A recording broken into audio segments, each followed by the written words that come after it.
Radical equations. We know how to recognize an equation with the equal sign. So if the equation has a radical, it's simply a radical equation. The steps for solving a radical equation, we need to begin by isolating that radical, get it by itself on one side of the equation. And then we're going to get rid of that radical. We know every operation in math has another operation that undoes it, so the opposite of a root is a power. So we're going to raise both sides of the equation to the n power. Whatever that index is, n, raise both sides of the equation to that power, and it'll cancel out or get rid of that radical for us. Then what we want to do, of course, simplify each side. And if we still have a radical remaining in the equation, go back and repeat steps 1 and 2. If no radicals remain, continue solving the equation, which at this point will either be a linear or a quadratic equation. Once you solve the equation, you have to check it for extraneous roots. Sometimes the answer you come up with just simply doesn't work. So you have to check your work. Example 1, radical equation, easy to recognize. So step number 1, get the radical by itself. It already is in this case, by itself on the left-hand side, so now we want to get rid of it. It's a square root, the index is 2. So what we're going to do in order to get rid of that square root is square both sides. Raise both sides to the second power. The left-hand side, a square and a square root, of course, just cancel each other out, leaving us that radicand, x minus 4. The right-hand side, simplify. 4 squared is 16. At this point, we've eliminated all the radicals, so we just need to solve the remaining equation, which is a pretty simple linear equation. Add 4 to both sides. X is equal to 20. But now, of course, we need to go back and check it. Plug it back into the original equation. You can do this in your head. X is equal to 20, so 20 minus 4 is equal to 16. The square root of 16 is equal to 4, so it checks out. Example 2, another radical equation. In this case, we need to get that radical by itself, so add 5 to both sides. Now that it's isolated, now we're going to get rid of it. It's a cube root. The index is 3, so we're going to cube both sides. A cube root and a cube cancel out, leaving us that radicand. X plus 7 is equal to 2 cubed then is equal to 8. Now just solve the remaining equation. X is equal to 1. So one possible solution, we need to plug it back in and make sure it checks out. 1 plus 7 is 8. The cube root of 8 is 2. 2 minus 5 is equal to negative 3. So it does check out. It does work. Example 3. The square root of 2x plus 6 is equal to negative 8. Don't forget all the rules and properties of radicals we discussed up to this point. What this equation is telling us is that a square root is equal to a negative number, which we know cannot happen. Certainly not with a real number, so there's no solution. Now, if you did not recognize it at this point, you went ahead and solved it. You'd square both sides, giving you 2x plus 6 is equal to 64. Solve for x, x would work out to be 29. But when you check 29, plug it back in. 2 times 29 is 58, plus 6, 64. The square root of 64 is not equal to negative 8. So you'd have to cross it out since it did not check, which means, once again, no solution. And example 4, radical equation. Step number 1, once again, is already done for us. The radical is by itself on the right-hand side, but that's okay. So since it's isolated, we're going to get rid of it. It's another square root, so we're going to square both sides. The right-hand side, square root, cancel out, leaving us just that radicand. The left-hand side, x plus 9 squared, more than one term raised to a power, you're going to have to expand that out in FOIL, giving us x squared plus 18x plus 81. We got rid of the radicals. The remaining equation we need to solve, obviously, is a quadratic equation. So we know how to solve those. Set it equal to 0, get all your terms in one side. X squared plus 12x plus 35 is equal to 0, and factor. X plus 5, x plus 7, giving us two possible solutions, negative 5 and negative 7. So two possible solutions, you have to check each one. Substitute x equals negative 5 back into the equation, and you'll see that it does work. Same thing as negative 7. So you have to have them both, two solutions to this equation. Number 5, You see an equal sign, so obviously it's an equation, but we don't see a radical in the problem until we look and see what else is in the equation.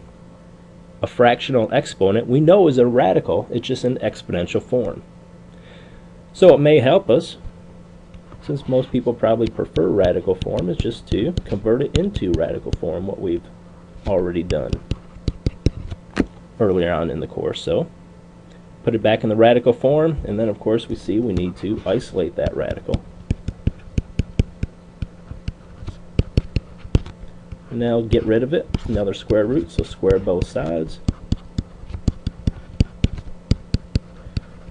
which leaves us another quadratic equation to solve. Set it equal to 0,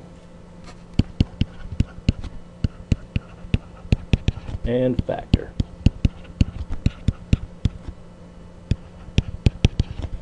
Once again, two possible solutions, 6 and 4. Check each one, plug each one back into the original problem, and once again you see that it does work out. It does. They both work. You have to have both solutions, 6 and 4. Number 6, obviously another radical equation. Begin by isolating that radical. Square root of x is equal to x minus 6. Now get rid of it, square both sides, leaving us just x on the left hand side, the right hand side. A binomial is squared, they have to FOIL, giving us x squared minus 12x plus 36.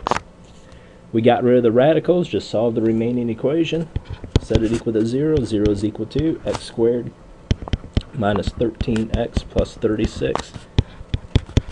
And factor. Factors into x minus 9, x minus 4, giving us two possible solutions to the equation, x equals 9 and x equals 4. Have to check each one. 9, square root of 9 is 3. 3 plus 6 is equal to 9, so it checks out. 4, square root of 4 is 2. 2 plus 6 is not equal to 4. So 4 is what's referred to as an extraneous root. It simply doesn't work, which means you have to get rid of it, leaving us only one solution to the equation, x equals 9. Number 7, still a radical equation, but obviously what we notice is there are two radicals in this equation. So we certainly can't combine them or add or subtract them. So we're going to focus on just eliminating one radical. Might as well look at the one on the left hand side. Square root of 4x minus 15, it's already isolated. So what we're going to do is get rid of it. Well, we know, get rid of the square root. We square both sides, leaving us on the left hand side the 4x minus 15. On the right hand side, another square root squared, so it cancels out, leaving us just its radicand, 3x plus 11. So we get rid of both radicals all in one step. Solve the remaining equation, another linear equation. It leaves us x is equal to 26. So one possible solution, when you check it, it does work. And number 8. Another radical equation. Once again, there's two radicals, both on one side of the equation, which we know we cannot subtract them. They're not like radicals, so just focus on eliminating one. The one on the left, isolate it. Square root of x plus 14 is going to be equal to 2 plus the square root of x minus 10. So now that it's isolated, get rid of it, square both sides. Of course, on the left hand side, square and a square root cancel each other out. On the right hand side, however, we do not get rid of the radical at this point in the problem. It's not just the radical being squared, it's 2 plus the radical being squared. In other words, more than one term raised to a power. We have to expand that out and FOIL, which gives us then 4 plus 2 times the square root of x minus 10 plus another 2 times the square root of x minus 10 plus x minus 10. The last terms, multiplying two identical square roots, we know just leaves us the radicand, x minus 10. So combine like terms and simplify. The 4 and the negative 10 gives us negative 6. I'll bring that plus x out in front. 2 square root of x minus 10 and another 2 square root of x minus 10 gives us 4 square root of x minus 10. So we began with two radicals. Now we're down to only one. So now we need to get rid of the second radical. Basically, begin by isolating it. Add 6 to both sides and subtract x. The x's cancel out. leaving us 20 is equal to 4 times the square root of x minus 10. Divide both sides by 4, so 5 is equal to the square root of x minus 10. Finally, the second radical is isolated, so get rid of it. Square both sides. 25 is equal to x minus 10. So finally, x is equal to 35. One and only possible answer. Plug it back in and you'll see that it does work. That is the solution to this equation. So finally, a bit of an application problem associated with radicals. Manufacturer's cost is given by the equation C is equal to 200 times the cube root of n plus 200, where C is the cost of producing basically n number of parts.